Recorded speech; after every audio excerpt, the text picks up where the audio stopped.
হরে কৃষ্ণ প্রিয় বন্ধুরা, আশা করি আপনারা ভীষণ ভালো আছেন। তো আজ আপনাদের আমি নিয়ে এসেছি পাগলা বাবার মন্দিরে। প্রিয় বন্ধুরা, এই মন্দিরকে কেন্দ্র করে রয়েছে অনেক অলৌকিক কাহিনী, যেগুলো শুনলে আপনারা পুরো চমকে উঠবেন। প্রিয় বন্ধুরা, এই পাগলা বাবার মন্দিরটি অ্যাকচুয়ালি দেবাদিদেব মহাদেবকে কেন্দ্র করে এই মন্দিরটি গড়ে উঠেছে। এই মন্দিরটি কথিত আছে প্রায় 500 বছরের বেশি সময় ধরে এই স্থানে রয়েছে। তো চলুন এই মন্দিরের বিভিন্ন লীলা কথা আমরা শুনে নিই। আর এখানে ভারতবর্ষের বিভিন্ন প্রান্ত থেকে প্রতিদিন হাজার হাজার দর্শনার্থী এবং ভক্তরা ছুটে আসেন। প্রিয় বন্ধুরা, এখানে প্রতিদিন চলে হাজার হাজার ভক্তদের জন্য ফ্রি ভান্ডারা, তার জন্য কোনো রকম কোনো অর্থ নেওয়া হয় না।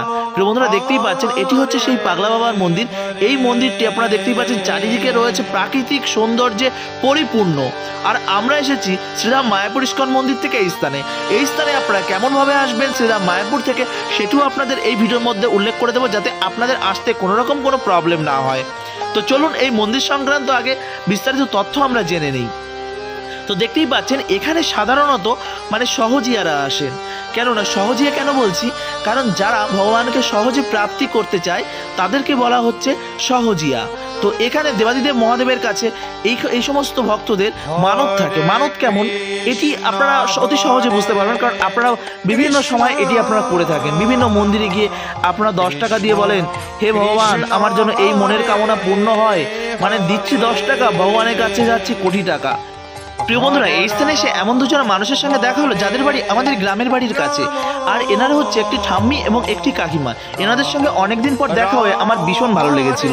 তো প্রিয় বন্ধুরা, চলুন এই স্থান থেকে এখন আমরা যাব। এখানে যে ফ্রি ভান্ডারটা হয় তার রান্না কেমনভাবে হচ্ছে সেগুলো আপনাদের আমি দর্শন করাবো। তো চলুন সেগুলো দর্শন করে নেওয়া যাক। প্রিয় বন্ধুরা, দেখতেই পাচ্ছেন এটি হচ্ছে সেই রন্ধনশালা। এই রন্ধনশালায় কিন্তু হাজার হাজার মানুষের জন্য এই বিশাল বিশাল কড়াইতে কাঠের আগুনে রান্না হচ্ছে। আর এখানে প্রতিনিয়ত দেখতেই পাচ্ছেন এখানে যে মন্দির ট্রাস্ট রয়েছে, ট্রাস্টি বোর্ড, তারা কিন্তু এখানে এরকমভাবে গরমা গরম খিচুড়ি তৈরি হয়ে যাচ্ছে। আর এই খিচুড়ির জন্য দেখতেই পাচ্ছেন বড় বড় কড়াইতে করে প্রতিনিয়ত চলছে। মাসের পর মাস, বছরের পর বছর এই কড়াইগুলো কিন্তু এই স্থান থেকে ওঠানো হয় না, এরকমভাবেই সেটিং করা রয়েছে। এইভাবেই কিন্তু রান্না হয়ে যাচ্ছে হাজার হাজার মানুষের জন্য খিচুড়ি ভোগ প্রসাদ, আর সেগুলো পৌঁছে যাচ্ছে ভক্তদের কাছে। আর আপনারা প্রত্যেকেই জানেন যে কোনো একটা স্থানে গিয়ে, মন্দিরে গিয়ে ভক্তদের যে ভোগ খাওয়ার যে টেন্ডেন্সি, যে প্রবণতা, সেটি কিন্তু আমরা প্রত্যেকেই দেখতে পাই। আর এই রান্নাগুলো প্রত্যেকটাই কিন্তু হচ্ছে কাঠের আগুনে।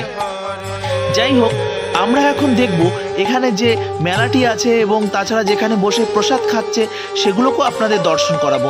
তো দেখতেই পাচ্ছেন এখানে প্রত্যেকটা ব্যাজে, এক একটা ব্যাজে প্রায় 700 থেকে 800 ভক্ত এখানে প্রসাদ পাচ্ছে। এখানে যে মন্দির ট্রাস্টি বোর্ডই যে এখানে প্রসাদ পাচ্ছে এমনটা নয়, কিন্তু এখানে বহুত মানুষ আছে যারা এই স্থানে এসে দেবাদিদেব মহাদেবের কাছে যা চায় তাই পেয়ে যায়।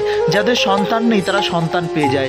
যাদের দেখা যাচ্ছে অনেক কন্যা সন্তান কিন্তু পুত্র সন্তানের আশায় দেবাদিদেব মহাদেবের কাছে মানত করে, তাদের পুত্র সন্তান হয়। এমনকি এটি কি বলবো, একটি কাকতালীয় ব্যাপার। ভগবানের প্রতি বিশ্বাস এবং আস্থা যাই বলুন না কেন, আমি নিজের চোখেও দেখেছি, কি বলবো, এরকম ঘটনা ঘটেছে। তো আমার অনেক বন্ধু আছে, তাদের চাকরির জন্য এখানে গিয়ে মানত করেছে, তাদের চাকরি হয়েছে। কিন্তু দেখুন, দেবাদিদেব মহাদেবের কাছে আমি কৃষ্ণ ভক্তি ছাড়া আমি আর কিছুই বা চাইনি। আমি কখনো নিজেকে বিশাল এস্টাবলিশ, নিজেকে এটা ওটা হওয়ার জন্য ভগবানের কাছে আমি এই জিনিসটা কখনোই চাই না। তো যাই হোক, এটা চাওয়াটাও উচিত না, কারণ ভগবান জানে যে কোনটা আমার প্রয়োজন আর কোনটা অপ্রয়োজন। আর নিজের চোখেই দেখতে পাচ্ছেন ওই ফ্রি ভান্ডারের সাথে সাথে এখানে কিন্তু অনেক ভক্তরা এসেছে গ্যাস এবং ওভেন নিয়ে, তারা কিন্তু রন্ধন হচ্ছে। আর এখানে এসে আরও দুজনা ব্যক্তিদের সঙ্গে দেখা হয়ে গেল যাদের বাড়ি আমাদের গ্রামের বাড়ির ঠিক কাছে। একটি হচ্ছে কালা কাকু আর অপরটি হচ্ছে আমাদের পাড়া প্রতিবেশী একটি কাকু, এবং এখানে অনেক ভাইরা দেখতে পাচ্ছেন, এগুলো কিন্তু আমাদের পাড়ারই কয়েকজনা। তাদের সঙ্গেও দেখা হয়ে গেল, ভীষণ ভালো লেগেছে তাদের সঙ্গে দেখা হয়ে। তো যাই হোক, এখন আমরা মেলাটা ঘুরবো।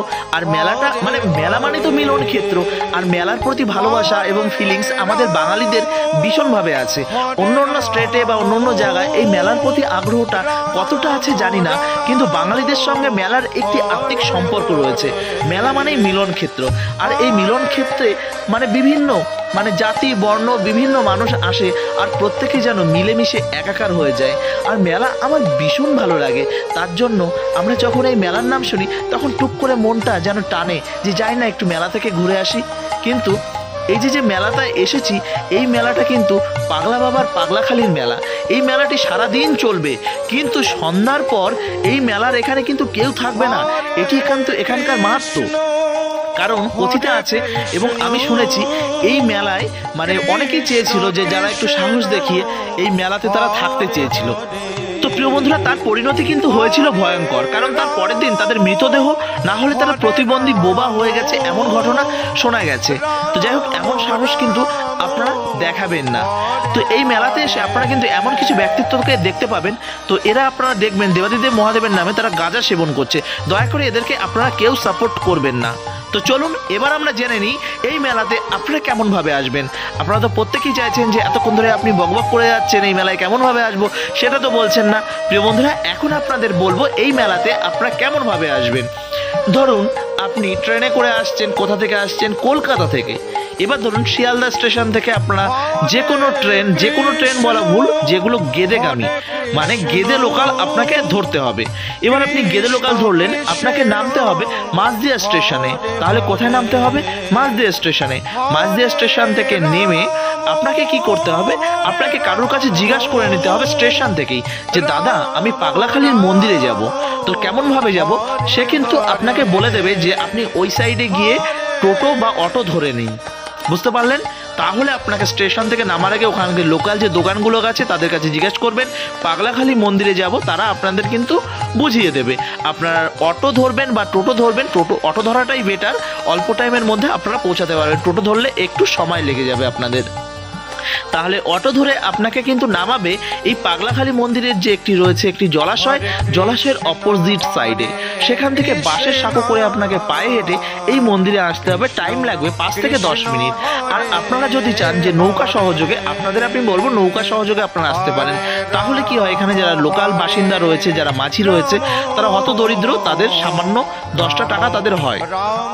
আপনার নৌকা করে নিলেন, পুরো মন্দিরের সামনে নামাবে। দেখুন 10 মিনিটের রাস্তা, ও সাইডের থেকে এই সাইড মন্দির দেখা যায়। কিন্তু নৌকায় করে আপনি আসতে পারেন, কিন্তু বাসের সাঁকোতে করেও আসতে পারেন।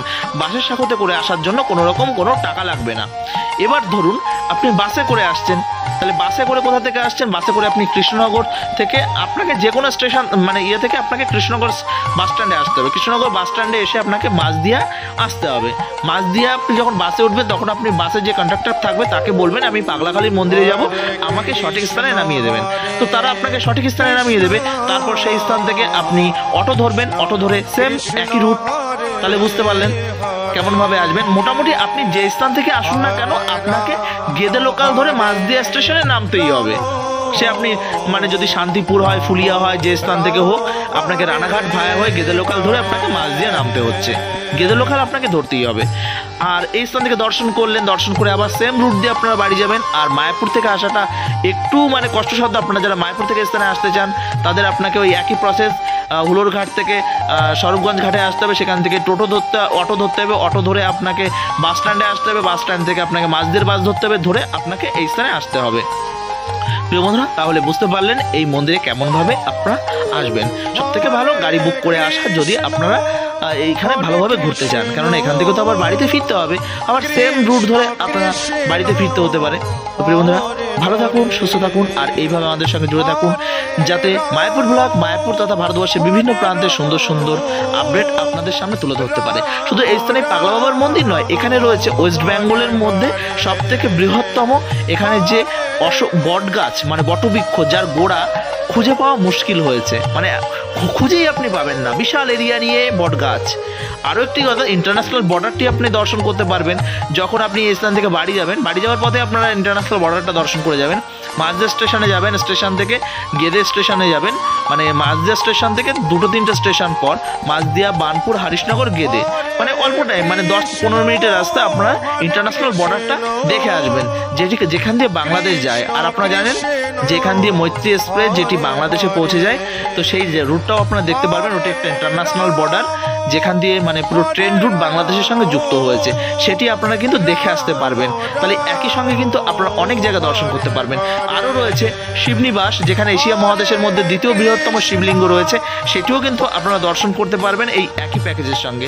আর আপনারা যদি আমাদের সঙ্গে আসতে চান তারও ব্যবস্থা রয়েছে, আমাদের সঙ্গে অবশ্যই যোগাযোগ করবেন, আমরা চেষ্টা করবো আপনাদের নিয়ে আসার। প্রিয় বন্ধুরা, ভালো থাকুন, সুস্থ থাকুন, আর এইভাবে আমাদের সঙ্গে জুড়ে থাকুন। হরে কৃষ্ণা, হরে হর মহাদেব, জয় শ্রীলা প্রভুপাদ কি জয়। হরে